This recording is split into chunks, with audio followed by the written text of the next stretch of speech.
iconique, on parle cette semaine des lunettes de soleil. Alors je sais, on est en automne, on va bientôt rentrer dans l'hiver, chez vous il fait peut-être mauvais temps, il n'y a peut-être pas forcément besoin de lunettes de soleil, mais méfiez-vous parce que ça c'est une idée reçue, c'est pas parce qu'il y a des nuages ou qu'il fait gris que les UV ne passent pas, donc les yeux ont besoin d'être protégés chers amis. Même quand il fait moche. D'ailleurs c'est quelque chose que je devrais respecter parce que j'adore les lunettes de soleil, mais j'en porte assez rarement. J'ai vu un reportage cette semaine sur Venise, et dans ce reportage, il disait que les lunettes de soleil auraient été inventées à Venise. Alors j'ai fait mes petites recherches et c'est pas totalement vrai. Parce qu'en fait, les humains ont toujours utilisé des stratagèmes pour pouvoir se protéger les yeux du soleil. Par exemple, les Inuits apparemment portaient un masque en ivoire qui leur permettait en fait de se cacher les yeux du soleil. Parce que forcément, la réverbération du soleil sur la banquise, sur la neige, etc., ça éblouit les yeux. Au Japon, apparemment, pareil, ils avaient trouvé un subterfuge avec du quartz fumé, ou bon bref, j'ai pas très bien compris, mais pareil, là aussi, c'était pour se protéger les yeux. Mais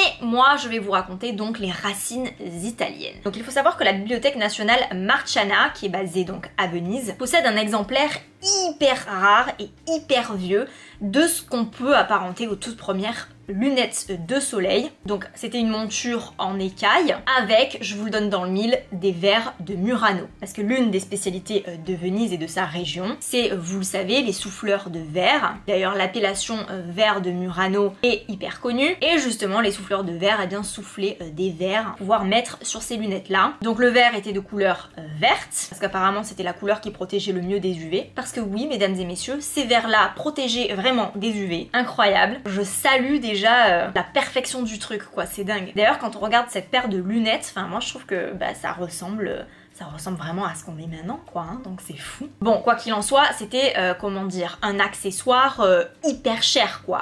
Tout le monde ne pouvait pas s'en payer, d'ailleurs apparemment c'était seulement les doges qui pouvaient s'en procurer. Et en fait, il les portait lorsqu'il voguait comme ça sur la lagune parce que là encore, le soleil qui se réverbère sur l'eau, ça éblouit les yeux. Mais l'histoire des lunettes en Italie ne s'arrête pas là. Je vous invite à prendre votre paire de lunettes de soleil et à regarder dans la branche. Je parie, d'ailleurs si c'est pas le cas, dites-le moi en commentaire, 9 fois sur 10, il y a marqué Made in Italy. Si vous avez des lunettes achetées chez opticien, je m'entends, hein. On parle pas des lunettes achetées je ne sais pas où, hein. Non, on parle de vraies lunettes de soleil. Bon, les lunettes de soleil, c'est une des spécialités italiennes. Le leader mondial en la matière, c'est Luxottica. C'est eux qui sont leaders dans la fabrication et dans la distribution de lunettes. Et je vous le donne dans le mille, Luxottica, c'est un groupe italien. Et ils collaborent avec de très très grandes marques de luxe. Et voilà, si vous avez des lunettes de luxe, ou même tout simplement des Ray-Ban, puisque Ray-Ban a été racheté en 99 par Luxottica, eh bien elles sont forcément fabriquées en Italie. Donc comme quoi, ils sont leaders encore